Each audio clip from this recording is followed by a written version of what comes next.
এর বাবা অর্থাৎ আব্বা একটা রিক্সা চালক। পশ্চিমবাংলার মধ্যে এই ছেলেটা প্রথম স্থান অধিকার করেছে। ওর আব্বার কাছে ফোন করার পরে ওর আব্বা বলছে, আমি গরিব মানুষ, রিক্সা চালিয়ে খাই, আমি কোথা থেকে যাবো, বাড়ি যাবো, আমি এখন রিক্সা চালিয়ে খাই। দ্বিতীয় ছেলে মোস্তাফিজুর রহমান, আমার মাদ্রাসার ছাত্র, মাদ্রাসায় মাসিমার ছাত্র। এই ছেলেটার আব্বা হলো একটা দিন মজুরি, পরে জমি চাষবাস করে খায়। দুটো ছেলে ক্লাস 7 পর্যন্ত পড়াশোনা করার পরে পড়াশোনা ছেড়ে দিয়ে দেয়। এরকম ধরনের অসহায় ছেলেগুলো, এটিএম, এসির কামাল, মিসকিন, সাধারণ গরিব ছাত্রদের নিয়ে আমি মাদ্রাসায় মাসিমা প্রতিষ্ঠা করেছি। সেখানে এই বছরে প্রায় 100 জন ছাত্র আছে। আমার ইচ্ছা ছিল যে পশ্চিমবাংলার মধ্যে একটা শীর্ষস্থানীয় জায়গায় আমি আমার মাদ্রাসাটাকে পৌঁছে দিয়ে দেবো। আমাদের সমস্ত ছাত্রগুলো গত 5-6 বছর এই মাদ্রাসা ছিল, কোনো কারণবশত আমি ছাত্রগুলোকে এখান থেকে তুলে নিয়েছি। আপনারা দোয়া রাখবেন।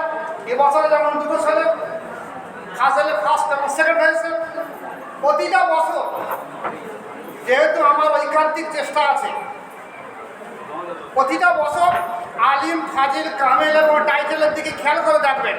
ইনশাল্লাহ আমি গর্ব করে বলে যাচ্ছি যে প্রত্যেক বছরতেই দেখে নেবেন যে মাদ্রাসায় মাসিমার ছাত্র প্রত্যেকটা বছরের র্যাঙ্কে থাকবে ইনশাল্লাহ।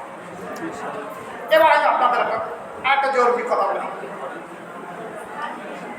হাদিস শরীফে এসেছে, তালাবুল ইলমু ফারিজাতুন আলা কুল্লি মুসলিমিন ওয়া মুসলিমা, এলেম শিক্ষা করা প্রত্যেক পুরুষ এবং নারীর ফরজ আইন। এবং এলেম সম্পর্কে বলা হয়েছে আল ইলমু ইলমানি, এলেম 2 প্রকার, একটা জাহিরি, একটা বাতিনি। এই বাতিনি শিক্ষা সম্পর্কে শ্রদ্ধা ভাজন যে উনি রুল আমিন রহমতুল্লাহ তরিকাত দর্পণ কিতাব দিয়েছেন, এই তরিকাত দর্পণ কিতাব রুল আমিন সাহেবের একটা শ্রেষ্ঠ কিতাব। উনি ওই কিতাবের মধ্যে লিখেছেন, কদ আফলাহ মান যাক্কা ওয়া কদ খাবা মান দাসসাহা, যে ব্যক্তি নফসের তাজকিয়া করতে পারলো সেই সফলতা অর্জন করলো, যে নফসের তাজকিয়া করতে পারলো সফলতা অর্জন করলো না।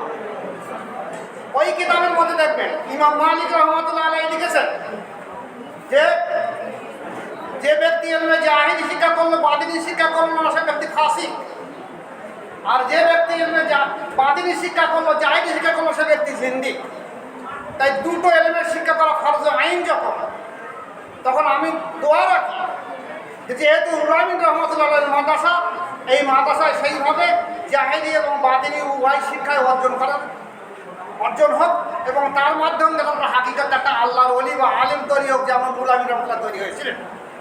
আমি আমার মাদ্রাসার প্রত্যেক ছাত্রকে, যারা 12 বছর বয়স হয়ে গিয়েছে, আমি মুজাদ্দিদ তরিকার ভাষায় প্রত্যেক 12 বছরের ছাত্রগুলোকে আমি বায়াত করিয়ে তসবিহ থেকে মুরাকাবা করতে দিয়ে দিয়েছি। এবং 15 বছর থেকে কঠোর সাধ্য সাধনা তাদের তসবিহ থেকে মুরাকাবা নামাজ পড়তে হবে। তাই ফজরের সময় উঠে প্রত্যেকটা ছেলেগুলোকে ডেকে দেওয়া হয়, তারা উঠে কোরআন তেলাওয়াত করার পরে তসবিহ জিকির করে নিয়ে নামাজ পড়বে, পড়ে আবার 6টা থেকে 10:30 পর্যন্ত ক্লাস করবে। আবাসিক শিক্ষকরা থাকবে, 14 জন শিক্ষক আছে। 10:30 থেকে 2টো পর্যন্ত তারা আবার দেখা যাবে একটু খাওয়া দাওয়া বিশ্রাম করবে। 2টো থেকে 4:30 পর্যন্ত আবার ক্লাস। 4:30টার পর থেকে সন্ধ্যা পর্যন্ত, মাগরিব পর্যন্ত খেলাধুলো। মাগরিবের পর থেকে 9টা পর্যন্ত তারা পড়াশুনো করবে আবাসিক থেকে, হোস্টেলে থেকে।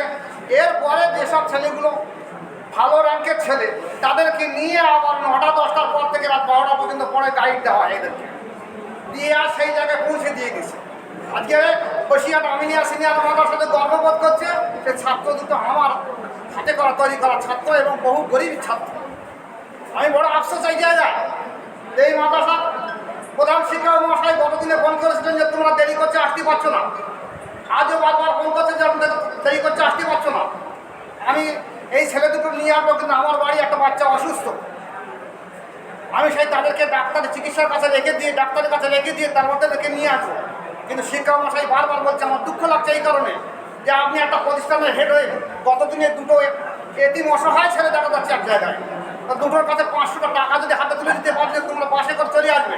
আপনারা যদি বাস থেকে না আসে আমাকে টাকা দিতে হবে। ওদের তো কিছুই নেই, ওরা আজও পর্যন্ত বাড়ি যায়নি। এই প্রথম স্থান হয়েছে বা দ্বিতীয় স্থান হয়েছে, আজও পর্যন্ত বাড়ি যায়নি। বাড়ি কোথায় যাবে? অসহায় তো। আমি আশা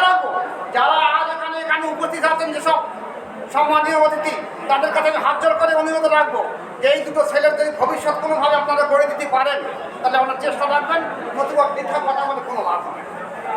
এই পর্যন্ত বলে আমি আমার বক্তব্য শেষ করছি। মামা আলাইন বলা। আসসালামু আলাইকুম ওয়া রাহমাতুল্লাহি ওয়া বারাকাতুহু।